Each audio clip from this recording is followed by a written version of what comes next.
because I knew if I did, it would come out wrong, or too honest. He turned sharply, pulling into a side lot near the river. There was no one around, just the sound of water slapping against stone. "You think you can just walk away, Marcus?" he asked, his voice low, but the rage just beneath it pulsing like heat from a closed oven door. "You think you get to taste this life and forget who fed you?" I swallowed hard. "You paid for my time, Leo, not my soul." His laugh was short, bitter. "That's where you're wrong. You don't sell yourself in pieces, kid. You put a price on your body, it all comes with it. Your time, your voice, your choices." I turned to him. My jaw clenched so tight it hurt to speak. "Then maybe I've been undercharging." He slapped the steering wheel, startled birds into the night sky. "Don't test me," he hissed. "I made you. I introduced you. You're not just some sweet college boy anymore, Marcus. You're a brand. And if you start acting messy, if word gets out you're breaking hearts instead of contracts, there will be fallout." He paused, then leaned in closer, his colon suffocating. "Does Cal know who you really are? The boy who let 5 men in one night for a few grand and a new watch?" I stared straight ahead. "She will."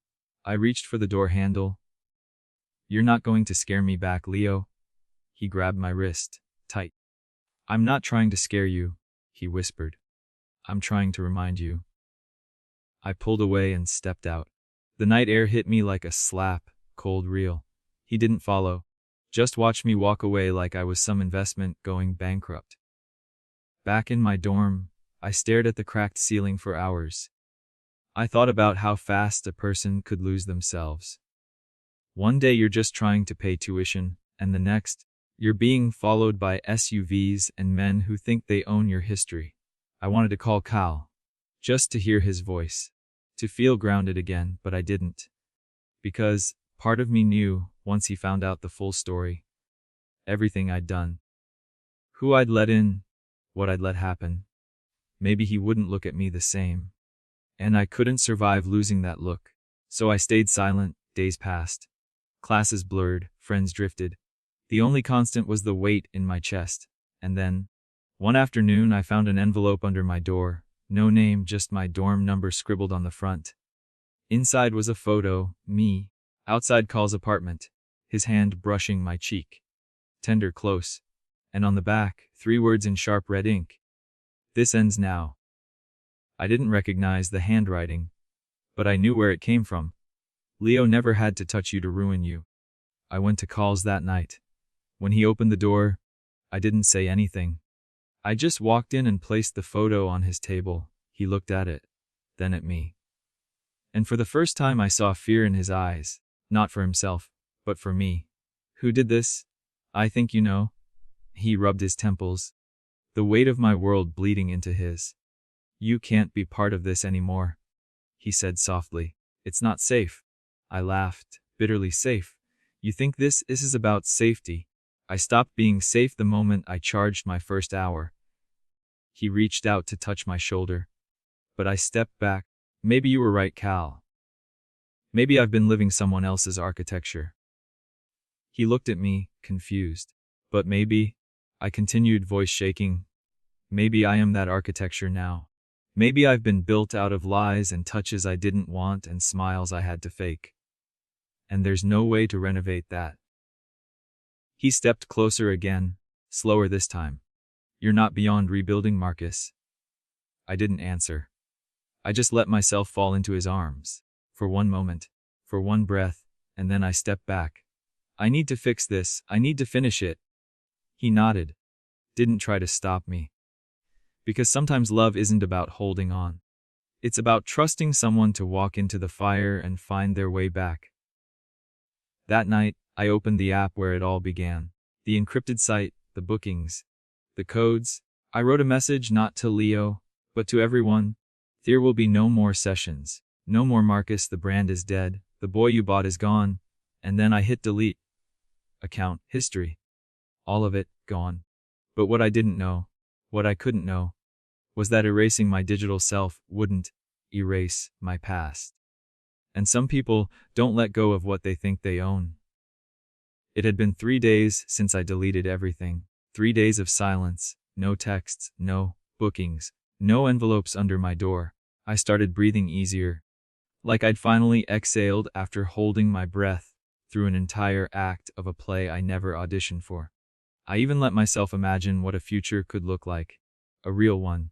One where I graduated, maybe taught, maybe wrote something that wasn't drenched in secrets. But the thing about the past, it doesn't knock gently. It kicks in your front door with expensive shoes and legal threats. It happened on a Thursday, mid-afternoon. I was walking out of my poetry seminar when two men in tailored suits approached me on campus. One flashed a badge I didn't get to read. The other held a manila folder like it was a weapon. "Marcus Hale," I nodded. "We need to speak with you." They weren't cops. Not really, but the kind that move like them. The kind that make you feel arrested, even if they never say the word. They walked me to a black car, told me it was a formal inquiry. Inside the folder were screenshots, photos, time, stamped conversations. Every session, I thought I deleted. "You were compensated for services rendered," one of them said. "And some of those individuals, let's just say they're not too happy about the paper trail." My mouth was dry. I didn't blackmail anyone. I never recorded them. The man leaned in. "But you were part of a network, and now that network is collapsing." I froze. Leo. He wasn't trying to scare me back into the business. He was making sure if he went down, I went with him. I wasn't just a boy he paid anymore. I was a liability. They didn't arrest me. Just handed me a card and told me not to leave town. Said there'd be follow-ups. That I might be called to testify. That word, testify, hung in the air like a sentence before sentencing.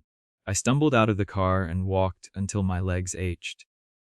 When I finally got back to my dorm, Cal was waiting. He looked at me like someone waiting to see how bad the wound is before asking, "Does it hurt?" "I think I'm in trouble," I said. He didn't ask why, he just pulled me inside. For the next few hours, we sat on the floor, the walls of my dorm, echoing back a kind of silence that wasn't empty. Just scared. "I want to run," I told him. "I know," he said. "But you won't." "How do you know?" "Because you're finally becoming someone who fights." That night, I couldn't sleep. I kept thinking about the others, the boys still in it, the ones younger than me, hungrier, maybe more desperate. I remembered what Leo said, how I was a brand. And the truth is, he wasn't wrong. Marcus wasn't just a name. He was a product, a promise, a mask. And now I had a choice. I could let that identity ruin me, or I could weaponize it. I started writing, not a journal, not a confession, a record, names redacted, details blurred just enough, but the truth still there, ugly and raw. A chronicle of a world where affection is transactional and power plays dress up as intimacy. Where boys like me are seduced, not by lust, but by the illusion of security. It wasn't revenge, it was accountability. And if Leo wanted to turn this into a war of reputations, I'd bring words sharper than any knife he ever hid behind. By the end of the week, I submitted my story anonymously to 3 queer publications. I didn't expect anyone to run it, but one did. They titled it, "Tuition, Touch and Power, The Quiet Business of Campus Escorts," and within 24 hours, it went viral. Not because it was scandalous, but because it was real. Students emailed, strangers messaged, survivors spoke. Turns out, I wasn't the only Marcus, just the first to say it out loud. Then came the call. Blocked number. But I knew the voice. "You really did it, didn't you?" Leo sounded almost impressed. "Brought the whole thing down. Burned the house you slept in?" "I didn't sleep in it," I said. "I was trapped in it." A pause, then, "You realize this doesn't end clean, don't you?" "No," I replied. "It ends true." He laughed. A low, bitter sound. "Careful, kid. Truth has a price." I hung up. Because I'd already paid it. Finals came and went. I passed everything. Barely. Call was still around. Quietly supportive, carefully close. We didn't define anything. Just moved in parallel. 2 people navigating the wreckage with something like grace.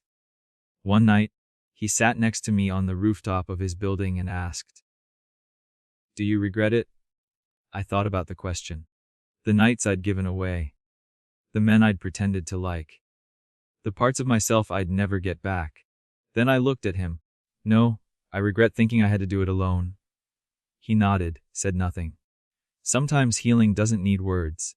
Closing thoughts: I became an escort for rich dads in college. But that's not the story. The story is about a boy who thought his worth was measured in dollars, attention, and silence. The story is about how that boy learned to say no, then enough, then never again. And the truth. The story's not over, because the world still spins. The whispers still echo, the past still follows. But now, finally I'm facing it, with open eyes and no price tag.